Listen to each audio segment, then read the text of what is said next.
Lieutenant Commander Takeshi Hayashi's hands wouldn't stop shaking. It wasn't fear, not exactly.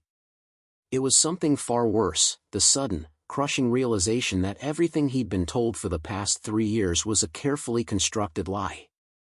As he sat in the debriefing room at Rabaul Air Base on November 11, 1943, watching his squadron's newest combat footage, his world collapsed in the span of 17 seconds.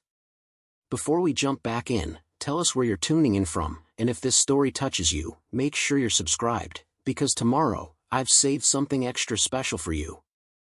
The film showed what remained of his fighter division attempting to intercept an American carrier strike force near Bougainville. On the grainy black and white footage, he watched his wingman, Warrant Officer Kenji Sato, execute a perfect diving attack on what appeared to be a vulnerable formation of enemy fighters. Sato was one of the finest pilots in the Imperial Japanese Navy, a veteran of every major engagement since Pearl Harbor, with reflexes honed by 2,000 hours of combat flying. The American fighter Sato targeted didn't evade. It didn't need to. Instead, the enemy aircraft simply accelerated straight up into a vertical climb that should have been aerodynamically impossible for a carrier-based fighter.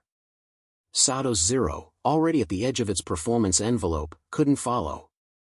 The American plane climbed another 2,000 feet, rolled over with leisurely confidence, and dove back down on Sato from above. The engagement lasted 4 seconds. Sato's aircraft disintegrated in a ball of flames so intense it overexposed the gun camera film. Lieutenant Commander Hayashi had seen men die before. He'd lost friends over China, the Philippines, and the Coral Sea. But this was different. This wasn't death in honorable combat between equals. This was execution. This was a house cat batting around a mouse before the kill. This was the moment he understood that Japanese pilots weren't fighting an enemy, they were already dead men who simply hadn't crashed yet. The silence in the debriefing room was absolute. 12 pilots sat motionless, their eyes fixed on the frozen frame of an American F6F Hellcat pulling away from the fireball that had been Warrant Officer Sato. Captain Ichiro Yamada, the air group commander, finally spoke, his voice carefully neutral. The new American fighter possesses certain performance advantages. We will adapt our tactics accordingly. Adapt our tactics. The words rang hollow in Hayashi's mind. How do you adapt tactics when your opponent can fly faster, climb higher, dive harder, and absorb punishment that would tear your aircraft apart? How do you adapt when every single performance metric that determined survival in aerial combat favored the enemy so completely that engagement itself was suicide? Lieutenant Commander Hayashi had joined the Imperial Japanese Navy in 1936, driven by the same nationalist fervor that swept through Japan's military academies during that era of expansion and conquest. His father, a decorated naval officer who had served in the Russo-Japanese War, had warned him that war with America would be catastrophic. They have 50 times our industrial capacity, his father had said over sake one evening in 1940. We may win battles, but we cannot win the war. Young Takeshi had dismissed such talk as the pessimism of an older generation that didn't understand Japan's spiritual superiority or the weakness of Western democracies. The early victories seemed to prove him right. Pearl Harbor, the Philippines, Singapore, the Dutch East Indies had all fallen before Japanese arms with stunning speed. By mid-1942, Hayashi was a seasoned combat pilot with 11 confirmed kills, flying the legendary Mitsubishi Is-6M0, the finest carrier fighter in the world. The Zero had given Japanese naval aviation absolute dominance in the war's opening phase. It could outturn, outclimb, and outrange any fighter the Allies could field. American F4F Wildcats were slower, less maneuverable, and suffered horrific casualties in the early engagements. Hayashi had personally shot down 3 Wildcats in a single sortie over the Coral Sea, watching the sturdy but outclassed American fighters fall away in flames as his Zero danced through the sky untouched. But something had changed in the late summer of 1943. New American fighters began appearing in increasing numbers, aircraft that didn't follow the old rules. They didn't try to turn with Zeros. They didn't engage in the swirling dogfights where Japanese pilots' superior training and aircraft maneuverability had consistently prevailed. Instead, They dove from above, fired devastating bursts from 6 heavy machine guns, and then climbed away before Japanese pilots could react. Planes that had been hit by what should have been fatal damage simply kept flying, their robust construction absorbing punishment that would have shredded a Zero's lightweight frame. The name whispered with growing dread among Japanese pilots was Hellcat. The Grumman F6F, a fighter that seemed purpose-built to kill Zeros and the men who flew them. At first, Japanese intelligence had dismissed early reports as exaggerations born of combat stress. The newest American fighter couldn't possibly be as formidable as frontline pilots claimed. Such performance would require engineering advances beyond what Japanese analysts believed America capable of achieving in such a short time frame. Lieutenant Commander Hayashi had shared that skepticism until November 11, 1943. Until he watched the gun camera footage. Until he saw mathematical proof that Japan's finest fighter and finest pilots were now completely outmatched by an enemy who had somehow transformed from technically inferior to overwhelmingly superior in less than 18 months. The numbers told a story that military leadership desperately wanted to suppress. In the first 6 months of Pacific combat, Japanese naval aviators had maintained a kill ratio of approximately 4-to-1 against American fighters. By late 1943, that ratio had reversed. For every Hellcat shot down, Japanese forces were losing 5 to 7 aircraft. In some engagements, the disparity was even worse. During the air battle over Tarawa, a single division of 4 Hellcats had destroyed 11 Zeros without suffering any losses. The technical specifications revealed why. The Zero had been designed around a philosophy of extreme lightness to achieve maximum range and maneuverability. It sacrificed armor protection, self-sealing fuel tanks, and structural robustness to save weight. A Zero weighed 5,300 pounds empty. The Hellcat weighed 9,200 pounds empty, nearly twice as much, yet it was still faster in level flight and vastly superior in diving speed and high-altitude performance. That additional weight was an excess. It was survivability.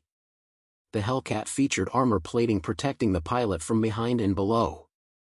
Its fuel tanks were self-sealing, preventing the catastrophic fires that turned so many Zeros into flying coffins after a single hit. Its radial engine could absorb damage that would disable the Zero's more delicate inline engine. Most devastatingly, it mounted 6 Browning M2 machine guns, each firing 50 caliber rounds that could saw through aircraft structures with terrifying efficiency. Japanese pilots had been trained to think of their aircraft as extensions of their own bodies, responsive and agile but fragile. American pilots flew what were essentially armored trucks with wings, trading elegant maneuverability for raw power and survivability. In the opening phase of the war, when Japanese pilot training and tactics were superior, that trade-off had seemed foolish. By late 1943, as American pilots gained experience and their aircraft gained capability, it proved to be tactical genius. The psychological impact on Japanese pilots was devastating. Men who had dominated the skies for 2 years suddenly found themselves prey rather than predators. The warrior culture that had sustained Japanese military morale began to crack under the weight of mechanical inferiority. Spiritual strength and fighting spirit, the qualities Japanese training had emphasized above all else, meant nothing against an opponent who could dictate the terms of every engagement through sheer performance advantage. Lieutenant Commander Hayashi experienced this psychological collapse firsthand on November 14, 1943, 3 days after watching Sato's death on film. His squadron was scrambled to intercept an American carrier raid on Rabaul. Intelligence reported 30 to 40 aircraft approaching, primarily bombers with fighter escort. It seemed like an opportunity to inflict significant losses on an enemy that had overextended. The reality was very different. As Hayashi's 12 Zeros climbed to intercept altitude, they encountered not 30 aircraft but over 100, and nearly half were Hellcats. The American fighters had positioned themselves perfectly, holding altitude advantage and attacking from out of the sun. The engagement that followed wasn't a battle, it was a massacre. Hayashi saw the lead Hellcat roll into its attack dive from 8,000 feet above, building speed that made interception impossible. The American pilot fired a short burst that caught Hayashi's wingman Zero in the engine. The lightweight Japanese fighter came apart as if it had been hit by anti-aircraft fire, pieces of cowling and wing structure tumbling away as the plane entered a flat spin. The Hellcat didn't slow down or turn to confirm the kill. It simply continued its dive, building even more speed, then pulled up in a climb that carried it back above the remaining Zeros. Hayashi tried to follow, pushing his throttle forward and pulling back on the stick to execute an intercept. His Zero, already at high altitude where the air was thin, struggled to climb. The Hellcat accelerated away as if tied to a rocket, reaching an altitude Hayashi couldn't match even in an unlimited climb. From that perch of safety, the American pilot could choose when and how to attack, diving at will and climbing away before Japanese pilots could bring their guns to bear. The engagement lasted 11 minutes. Of the 12 Zeros that had scrambled from Rabaul, only 4 returned. Hayashi was one of them, not because of superior skill or fighting spirit, but because the Hellcat that had singled him out suffered a gun jam after destroying 2 other aircraft. He had watched the American pilot break off the attack, checking his guns before turning away to find other targets. Even in mechanical failure, the Hellcat had been faster than Hayashi's undamaged Zero. Back at Rabaul, as maintenance crews counted the bullet holes in his aircraft, Hayashi filed his combat report with methodical precision. He noted the Hellcat's superior speed, its devastating firepower, its ability to absorb damage, and most critically, the tactical doctrine American pilots had developed that exploited every advantage while negating Japanese strengths. He estimated that a Zero would need at least a 3-to-1 numerical advantage to have even odds against the Hellcat in combat, and that was assuming Japanese pilots could somehow force the American aircraft to fight on Japanese terms. Captain Yamada read the report in silence, his face expressionless. When he finished, he placed it in a folder marked for higher headquarters and told Hayashi that tactical adjustments were being considered. Both men knew this was meaningless bureaucratic language. There were no tactical adjustments that could overcome such complete technical inferiority. The only real option was to avoid engagement entirely, which was impossible when defending fixed positions against American carrier strikes. The pattern repeated itself across the Pacific Theater throughout late 1943 and into 1944. Wherever Hellcats appeared, Japanese air superiority evaporated. The fighter that had dominated Pacific skies for nearly 2 years was suddenly obsolete, and the men who flew it were paying the price in blood. Experienced pilots who had survived dozens of combats were being killed in their first encounter with Hellcats. Training squadrons that once produced skilled aviators after months of rigorous instruction were now rushing partially trained replacements to the front, where they died within days or even hours of their first mission. Lieutenant Commander Hayashi watched a squadron dissolve around him through the winter of 1943 and spring of 1944. New pilots arrived, eager and confident, convinced that fighting spirit would overcome material disadvantage. They lasted 1 or 2 sorties before being killed or so badly shot up that they were evacuated to rear area hospitals.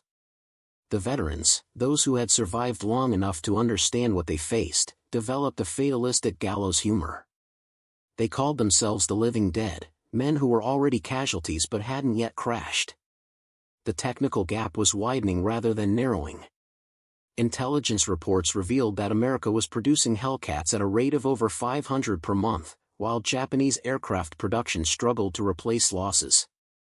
Worse, American pilot training programs were turning out thousands of aviators with hundreds of flight hours before their first combat mission, while Japanese training had been compressed to the point where replacement pilots arrived at frontline units with less than 100 hours of total flight time. Preparing and narrating this story took us a lot of time, so if you are enjoying it, subscribe to our channel, it means a lot to us.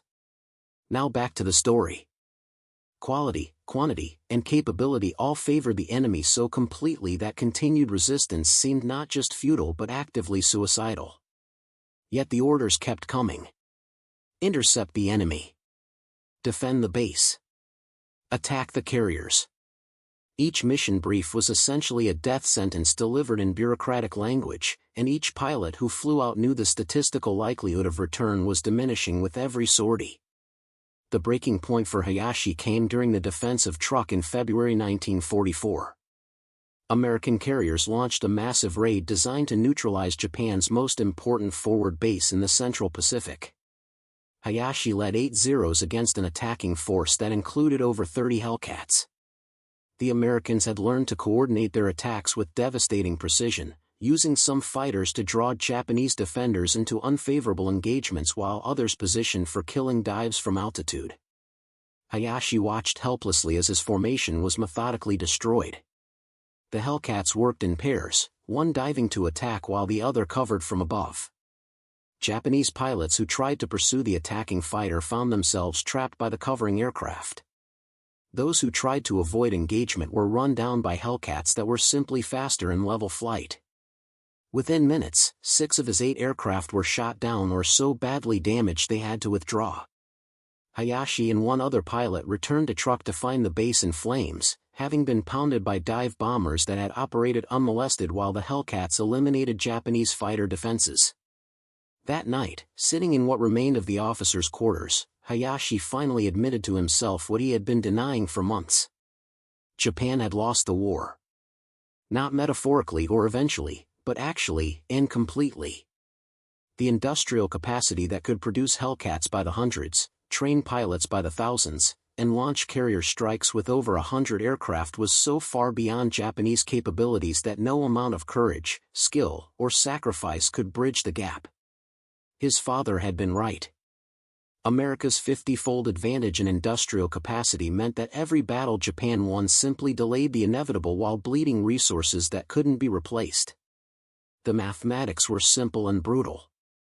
Even if Japanese pilots achieved kill ratios of 2 or 3 to 1, America could afford the losses while Japan could not. Even if every Japanese pilot fought with perfect skill and maximum courage, there weren't enough pilots or aircraft to contest American advances across the Pacific. And most devastating of all, Japanese pilots weren't achieving favorable kill ratios anymore. They were being slaughtered by an enemy who had solved every tactical and technical challenge of carrier-based fighter combat. The Hellcat wasn't just a better fighter. It was proof that America had correctly analyzed the failures of earlier designs, engineered solutions to every shortcoming, and manufactured those solutions on a scale that Japan couldn't even conceptualize, let alone match. The fact that this transformation had occurred in less than 2 years, from the inadequate Wildcat to the dominant Hellcat, demonstrated an institutional capability that rendered Japanese resistance meaningless. As Hayashi sat in the darkness, listening to distant explosions as American bombers continued their attack on truck, he understood that he and every other Japanese pilot in the Pacific were already dead. They just hadn't crashed yet. The only question was how many more missions they would fly before the inevitable occurred, before a Hellcat pilot with altitude advantage and speed superiority executed them with the mechanical efficiency of a factory process. This was the moment of absolute clarity.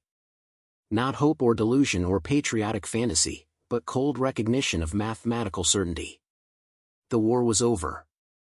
It had probably been over since the moment the first Hellcat rolled off the production line in the summer of 1943. Everything that followed was just the slow, grinding process of making that reality apparent to everyone involved. Lieutenant Commander Takeshi Hayashi would survive 4 more months of combat before being shot down and captured in June 1944. But in a very real sense, the man who flew those final missions was already gone, replaced by someone who understood that courage meant nothing against capability, that spirit couldn't overcome steel, and that Japan's defeat had been written not in battle plans but in production schedules and engineering specifications that rendered Japanese aircraft, tactics, and pilots utterly obsolete. The captured Japanese pilots held at Pearl Harbor Naval Air Station existed in a strange limbo between warrior and prisoner, between their former identities and an uncertain future. Lieutenant Commander Takeshi Hayashi arrived at the facility in July 1944, still recovering from injuries sustained when his Zero was shot down during the Battle of the Philippine Sea. He expected interrogation, possibly torture, certainly execution once his intelligence value was exhausted. What he encountered instead forced him to confront truths even more devastating than a shoot-down. The American guards treated Japanese aviator prisoners with a confusing mixture of professional respect and casual indifference. They were housed in secure but comfortable barracks, provided with adequate food, and given access to medical care that surpassed what many Japanese pilots had received at their own bases. The Americans seemed utterly unconcerned about resource allocation, treating enemy prisoners with the same institutional efficiency they applied to everything else. During his first week of captivity, Hayashi was interviewed by a U.S. Navy intelligence officer named Lieutenant James Morrison, a former engineering professor who spoke passable Japanese. Morrison's questions focused less on tactical information, which he seemed to already possess in disturbing detail, and more on Japanese perceptions of American capabilities. The conversation revealed just how completely Japan had misunderstood its opponent. Morrison showed Hayashi production statistics for American aircraft manufacturing. In 1943 alone, the United States had produced over 85,000 military aircraft. Japan's total production for the same year was approximately 16,000 aircraft, and many of those were trainers or obsolete models. The disparity wasn't just numerical but categorical. America was building aircraft, engines, and weapons systems on a scale that rendered traditional military planning irrelevant. "You weren't fighting a nation," Morrison explained.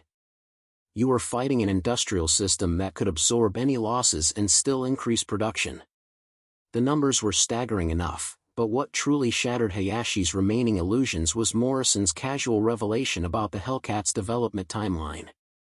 The aircraft that had destroyed Japanese air superiority across the Pacific had been designed, tested, and put into mass production in less than 18 months.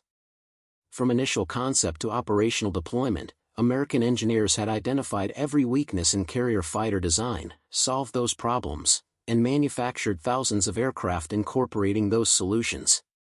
Grumman Aviation, the company that built the Hellcat, was producing one complete aircraft every hour of every day. Every hour.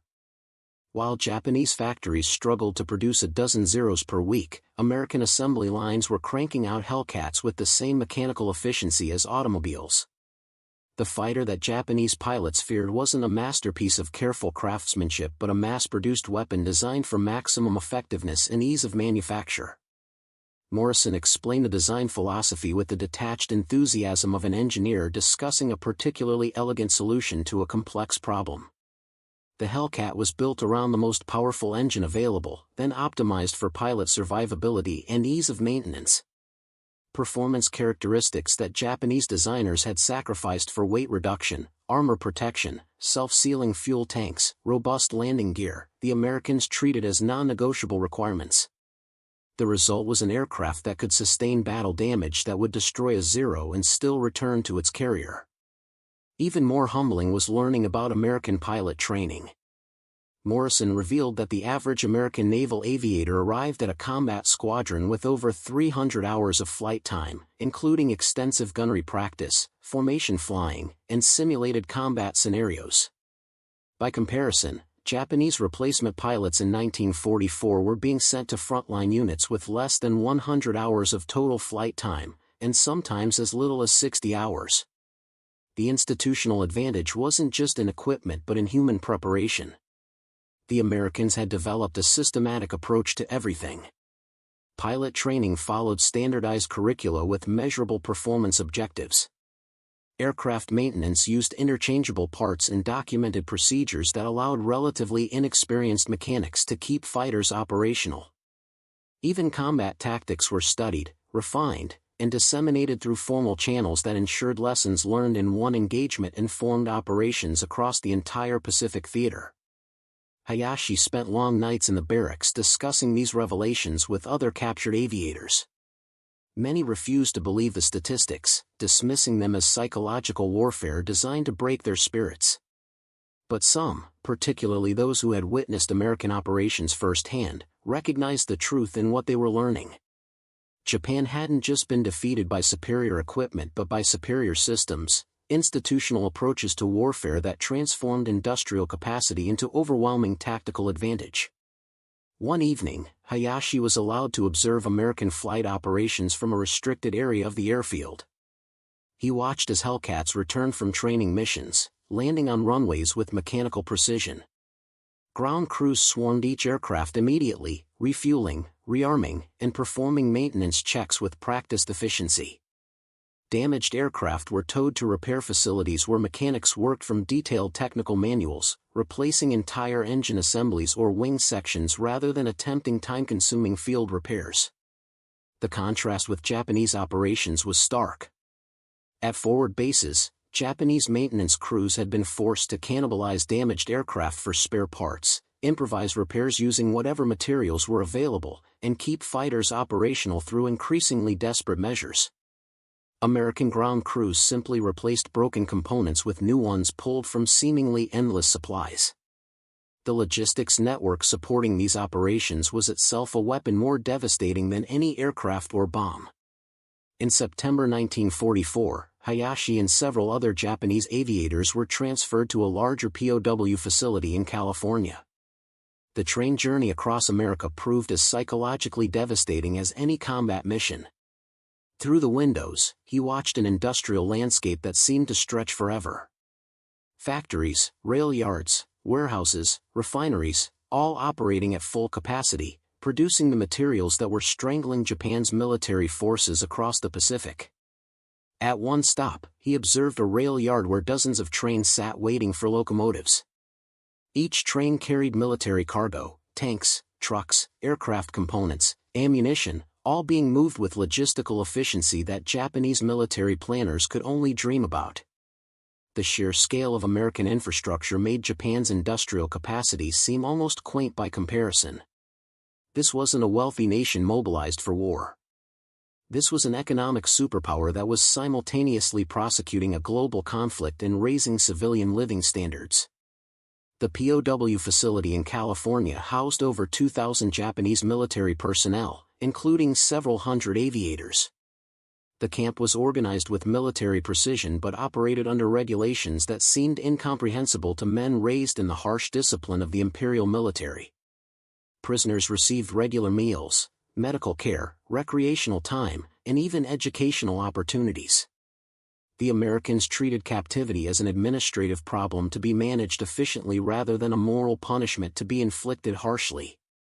Hayashi began attending English language classes taught by civilian instructors who volunteered their time. He learned that many Americans viewed Japanese prisoners with a mixture of curiosity and professional respect rather than the hatred Japanese propaganda had predicted. Some instructors were former teachers who simply saw education as valuable regardless of the student's nationality. This casual humanism, the idea that even enemies deserved basic dignity and opportunity for self-improvement, contradicted everything Hayashi had been taught about American barbarism. Through conversations with guards and instructors, Hayashi learned about American society in ways that military intelligence briefings had never conveyed. The United States wasn't a unified monolith but a complex democracy where civilians questioned government decisions, newspapers criticized military leadership, and individual rights were protected even during wartime. The very characteristics Japanese propaganda had identified as weaknesses, diversity, debate, individualism, somehow produced a system capable of unprecedented collective action when necessary. One instructor, a retired engineer named Robert Chen who was himself of Chinese descent, explained American industrial philosophy during an informal conversation. "We don't make things because they're elegant or perfect," Chen said. "We make things that work, and we make lots of them. Your Zero was a beautiful aircraft designed by brilliant engineers. Our Hellcat was a practical aircraft designed by committee to meet specific requirements.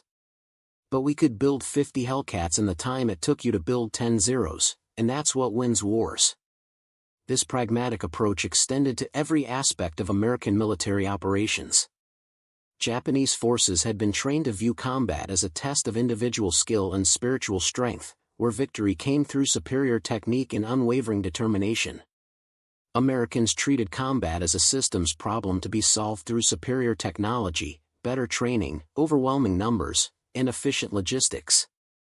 The philosophical gap was as wide as the industrial gap, and both gaps were unbridgeable. By late 1944, news from the Pacific filtered into the POW camp through official channels and occasional rumors. The islands Hayashi had once defended were falling one by one to American offensives that combined massive naval gunfire, carrier airstrikes, and amphibious assaults supported by logistics networks that seemed almost fantastical in their scope. Each base that fell represented not just a tactical defeat but confirmation that Japan's defensive strategy was failing against an enemy that simply had too many ships, too many planes, and too many men. Hayashi learned that his former squadron had been effectively destroyed during the Battle of Leyte Gulf in October 1944. The few surviving pilots had been reassigned to Homeland Defense units, preparing for the final American invasion that everyone now recognized as inevitable. The men he had trained with, flown with, and survived with were dead or scattered, casualties of a strategic miscalculation so profound that individual courage and skill had become meaningless. In December 1944, the POW camp received a group of newly captured Japanese pilots who had been shot down during American carrier raids on the Philippines. These men arrived with fresh trauma, still processing the shock of encountering American air power in its fully developed form. They spoke of encountering formations of 30 or 40 Hellcats that operated with coordinated precision, executing tactics that exploited every advantage while eliminating any possibility of favorable engagement for Japanese fighters. One pilot, a young ensign named Hiroshi Nakamura who had graduated from flight training just 3 months earlier, described his first and only combat mission with haunted eyes. "We were told to intercept an American strike force," he said. "Intelligence reported maybe 20 aircraft. We scrambled 16 zeros, thinking we had numerical advantage. When we reached the intercept point, there were over 80 American planes. The Hellcats came at us from 3 different altitudes, and the engagement was over in minutes. I saw 12 of my squadron mates shot down before I was hit. I never even fired my guns." Nakamura's story was repeated with variations by other newly arrived prisoners. Each account confirmed what Hayashi had already learned. Japanese aviation had collapsed not through any failure of courage or skill but through complete systemic inferiority. American naval aviation had evolved into a machine that produced trained pilots, modern aircraft, and effective tactics faster than Japan could replace losses. The mathematics of attrition now favored America so completely that Japanese aerial resistance had become essentially symbolic. What struck Hayashi most forcefully during these conversations was the emotional state of the newly captured pilots. Unlike veterans who had experienced the gradual decline of Japanese air power, these young men had been thrust directly into the war's final phase, where American superiority was absolute and Japanese defeat was obvious to anyone willing to see reality. They hadn't had time to develop the psychological defenses that allowed veterans to continue fighting despite hopeless odds. Their trauma was immediate and total. The camp's medical staff, recognizing the psychological crisis affecting many Japanese prisoners, provided access to counseling services through Japanese-American interpreters. The very existence of such services, the institutional acknowledgement that mental health mattered even for enemy prisoners, represented yet another system that Japan lacked. Japanese military culture treated psychological casualties as moral failures, while Americans recognized combat stress as a medical condition requiring treatment. Through the winter of 1944 and spring of 1945, Hayashi watched newsreels shown to prisoners as part of an information program designed to keep POWs informed about the war's progress. The footage showed American carriers launching strikes against Japan itself, B-29 bombers reducing Japanese cities to ash, and amphibious assaults on islands that were supposed to be impregnable fortresses. Each film was a demonstration of industrial might translated into destructive power. What haunted Hayashi most was the casual nature of American operations in the footage. There was no desperation, no sense of maximum effort or final gambles. Just efficient execution of carefully planned operations, supported by logistics that seemed boundless. American sailors and airmen went about their duties with the mechanical competence of factory workers, because that's essentially what modern warfare had become. Industrial production applied to organized violence. In April 1945, Hayashi learned that his home city of Kobe had been firebombed, with over 8,000 casualties and entire neighborhoods reduced to cinders. The attack had been carried out by B-29s operating from the Marianas Islands that had been Japanese territory just months earlier. The strategic bombing campaign represented the ultimate expression of American industrial warfare, the ability to strike the enemy homeland with impunity while Japanese defenses proved increasingly ineffective. He thought about his father's warning from 1940, about destruction beyond imagination. The old man had understood what Hayashi and his generation had refused to accept. That industrial capacity mattered more than warrior spirit, that wars between modern nations were contests of production rather than honor, and that Japan's decision to challenge America had been suicidal from the beginning. Every sacrifice, every death, every burning city was payment for that fundamental miscalculation. The news of Germany's surrender in May 1945 reached the camp through official announcements. With the European war concluded, America could now direct its full industrial might toward the Pacific. The implications were obvious and terrifying. If American forces had achieved their current dominance while simultaneously fighting a two-front war, what would they accomplish with their entire military focused on Japan alone? Hayashi began helping American intelligence officers analyze Japanese tactical doctrine and aircraft performance characteristics. His cooperation wasn't motivated by disloyalty but by a grim recognition that the war was already lost and that any information he provided might somehow contribute to ending the conflict before more lives were wasted. The Americans treated him as a professional consultant rather than a traitor, interested in his technical knowledge rather than his political allegiance. During these debriefing sessions, Hayashi learned just how thoroughly American intelligence had penetrated Japanese operations. The Americans possessed detailed information about aircraft production numbers, pilot training programs, fuel reserves, and strategic planning that should have been closely guarded secrets.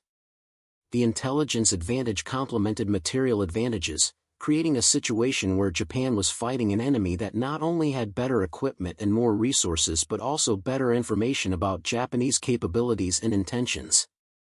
One afternoon in July 1945, Lieutenant Morrison asked Hayashi a question that had been weighing on his mind.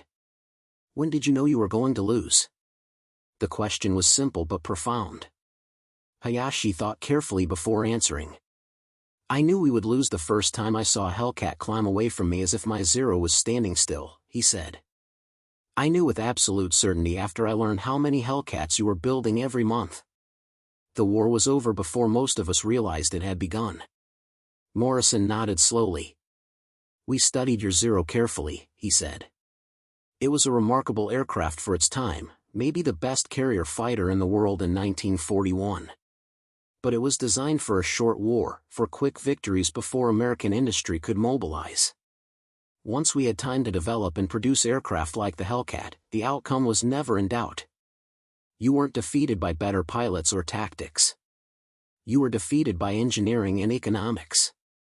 The conversation haunted Hayashi through the following weeks. He had spent years believing that skill, courage, and spiritual strength could overcome material disadvantage. But modern warfare had evolved beyond such romantic notions. Combat between industrial nations was ultimately decided by production capacity, technological innovation, and logistical efficiency. All categories where Japan had been hopelessly outmatched from the war's inception. On August 6, news reached the camp about a new type of bomb that had destroyed Hiroshima with a single explosion. The details were unclear but the implications were obvious. America had developed yet another weapon that transcended conventional military understanding. 3 days later, a second bomb destroyed Nagasaki. Hayashi's family lived in Nagasaki. He had no way of knowing if they had survived, no way to reach them, no way to do anything but wait for information that might never come.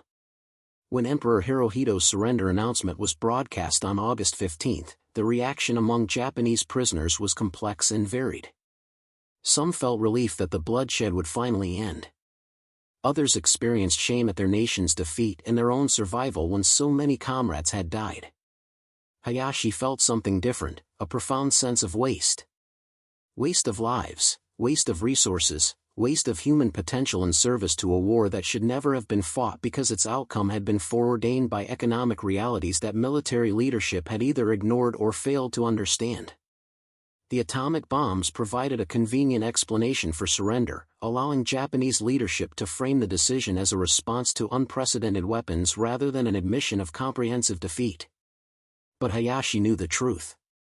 Japan had lost the war long before Hiroshima, lost it when the first Hellcat rolled off the assembly line in 1943, lost it when American production capacity transformed potential into overwhelming tactical advantage.